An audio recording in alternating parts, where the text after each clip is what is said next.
et bienvenue sur ce 7e point hebdomadaire de la saison cyclonique 2022 sur la chaîne Climat et Météo Tropicale. Après 2 premières semaines du mois de juillet extrêmement calme au niveau cyclonique, on va voir un petit peu ce qui nous attend pour la semaine qui arrive. Mais comme toujours, je fais un petit rappel pour les nouveaux visiteurs de cette chaîne pour leur dire que je réalise des vidéos hebdomadaires de suivi du risque cyclonique, comme ce point hebdomadaire, et que en cas de risque avéré pour l'arc antillais, je vais faire des vidéos plusieurs fois par semaine et parfois même jusqu'à 1 fois par jour si les choses évoluent rapidement. Donc si vous êtes intéressé par cette question du risque cyclonique sur l'arc antillais et la Caraïbe, abonnez-vous à cette chaîne et cliquez sur la petite cloche afin de ne pas rater les nouvelles sorties de vidéos.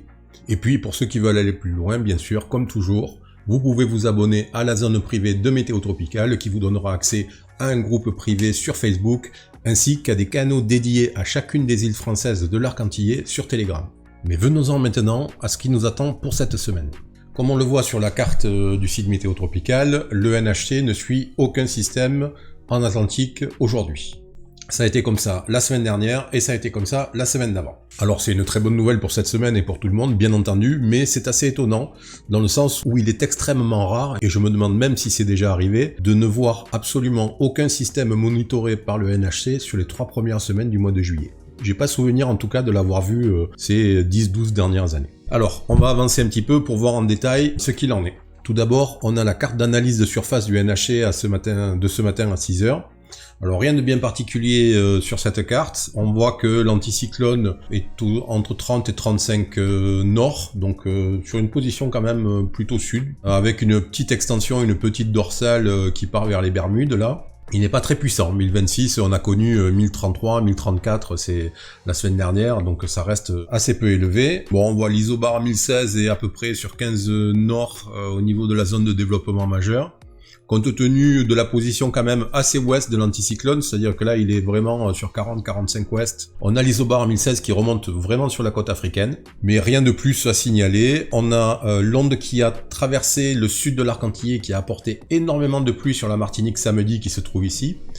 On a une seconde onde à peu près au milieu de l'Atlantique qui a des phases de forte activité et de plus faible activité. Là pour l'instant on est dans une phase faible. Et surtout on a cette onde qui est ici, qui est sortie d'Afrique dans la nuit, et qui elle par contre est pour l'instant encore très active. Alors bon, aucun modèle ne la développe, donc c'est pas forcément, il n'y a pas forcément besoin de s'en préoccuper.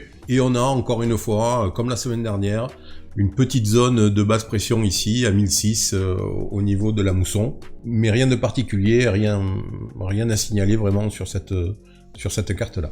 Passons maintenant à l'animation satellite sur l'Atlantique tropical. Donc voilà, c'est ce que je vous disais, les restes de la petite onde qui est passée samedi sont là.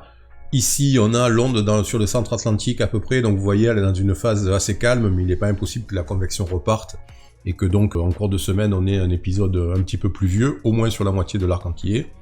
Et on voit cette grosse onde qui est sortie cette nuit d'Afrique, là, qui est très active, avec pas mal de convection. Alors on va voir un petit peu, pour l'instant, elle est développée par aucun modèle, donc on va pas trop se préoccuper de ça quand même non plus. Passons maintenant à la question des températures de l'eau en Atlantique. Alors on voit que il y a vraiment une poussée vers le nord de l'eau chaude. On arrive quasiment à proximité du Cap Vert pour la température d'eau égale ou supérieure à 26 degrés, alors qu'on était plutôt sur 12 nord la semaine dernière, donc on a gagné quasiment 250 km vers le nord. Comme je l'ai dit la semaine dernière, c'est une donnée qui est importante parce que la plupart des ondes qui sortent d'Afrique sortent dans cette zone-là, entre 10 nord et le Cap Vert à peu près, donc 15 nord. Et donc le fait qu'elles atterrissent dans de l'eau plus chaude permet de maintenir un petit peu leur convection et qu'elles soient plus aptes à se renforcer rapidement que si elles arrivent dans de l'eau à 23, 24 ou 25 degrés qui la plupart du temps étouffent un tout petit peu la convection assez rapidement. Voilà, rien de plus, on voit que la température maintenant est entre 28 et 29 autour de l'arc antillais, et on voit qu'on a toujours une zone à 28, 28 et demi ici en approche de l'arc antillais par le sud. Donc qui peut permettre éventuellement, encore une fois, à un système de se développer au cas où il se trouverait dans cette zone-là et que le reste des conditions sont favorables. Illustration de ce que je disais par les anomalies de température sur les 7 derniers jours. Donc on voit bien un réchauffement au niveau du Cap Vert, là autour de 15 nord dans toute cette zone.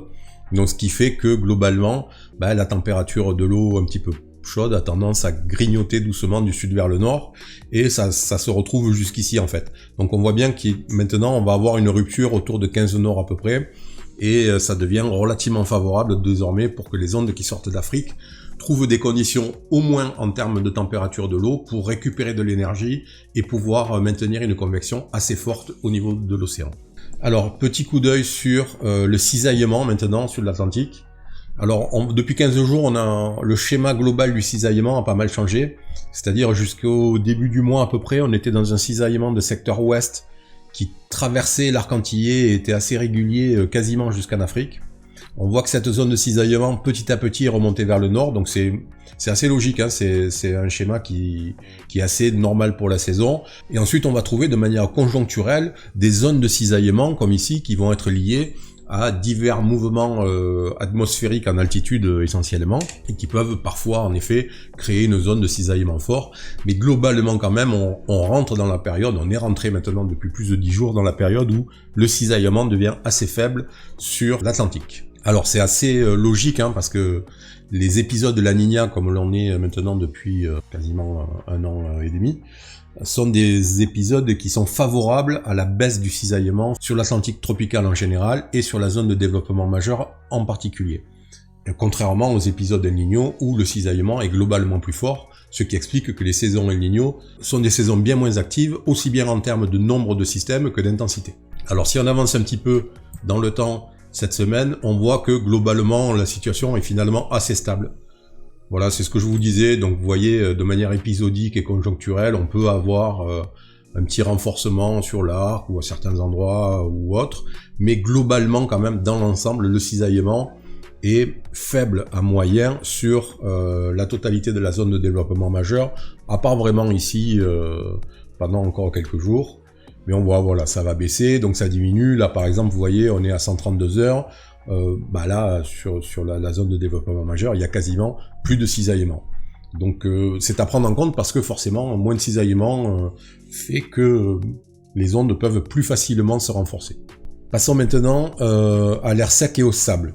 Alors, on voit qu'on a une énorme bulle de sable ici, qui est sortie d'Afrique ce week-end, là, ces derniers jours, en fait.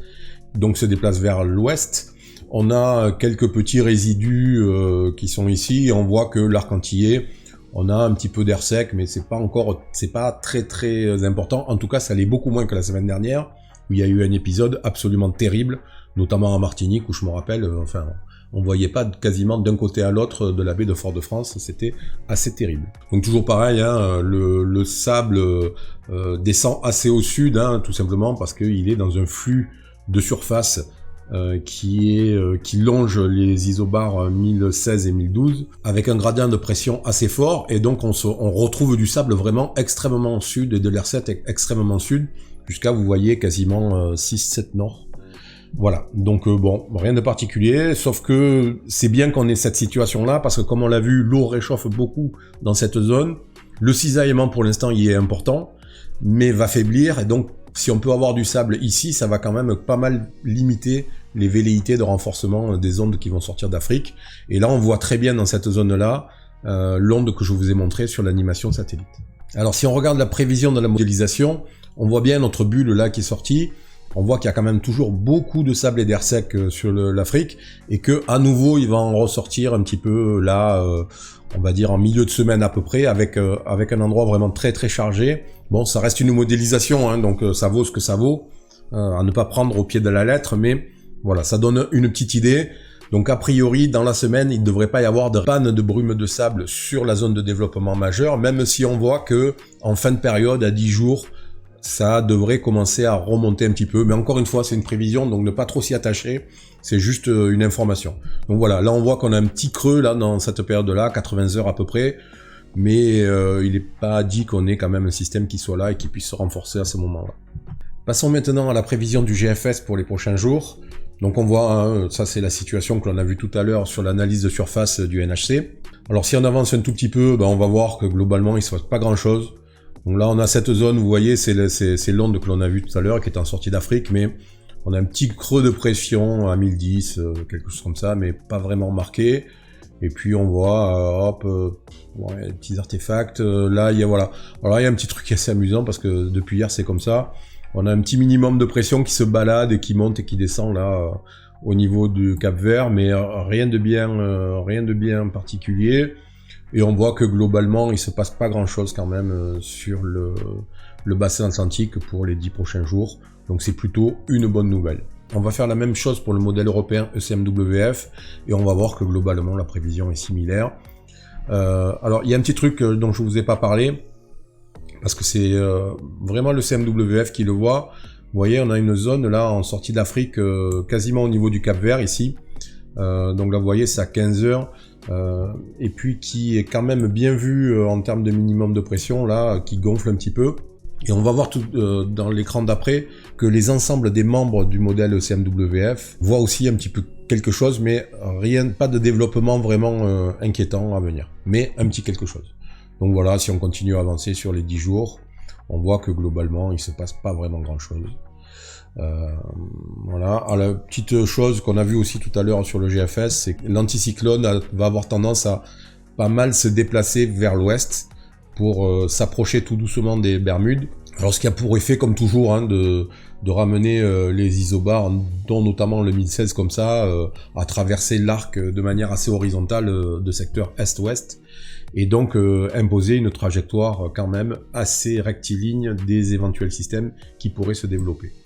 Voilà, pour le reste, rien de plus.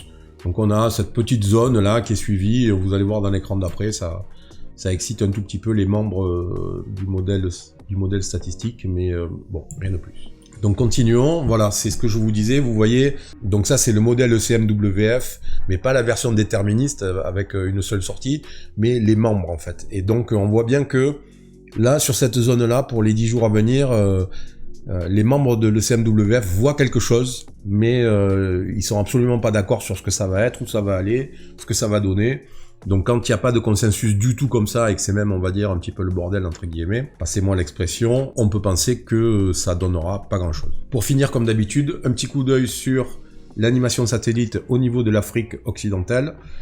Et là, on voit, donc ça c'est notre onde qui est sortie, là, qui est avec une convection assez forte. Et on voit que derrière, c'est quand même assez calme. Et c'est probablement un des éléments qui, depuis 15 jours, et qui, pour la semaine qui vient, est déterminant dans le fait que la prévision reste très calme au niveau de l'Atlantique, c'est que la mousson n'est pas très active depuis plus de 2 semaines maintenant, et probablement pour la semaine qui vient. Les raisons de cette situation pourraient être développées, mais elles sont un peu complexes parce qu'elles font appel à des oscillations atmosphériques de large amplitude. Donc on va pas rentrer dans ces détails-là, et puis on va prendre pour argent comptant le fait que la convection est finalement assez faible aujourd'hui pour la mousson africaine, et que au final ça nous arrange quand même pas mal. Donc voilà, on est encore sur une prévision d'une semaine extrêmement calme, avec probablement un petit peu d'humidité, parce que vous avez vu, on a des ondes quand même qui traînent un petit peu. On a 2 ondes, donc une pour le milieu de la semaine, une pour la fin de la semaine. Donc ça pourrait générer encore quelques précipitations à minima sur la moitié sud et peut-être un petit peu plus au nord. Mais en dehors de ça, pas d'inquiétude pour l'instant au niveau cyclonique, puisque absolument rien n'est prévu. Alors, il faut garder un tout petit peu de recul aussi là-dessus.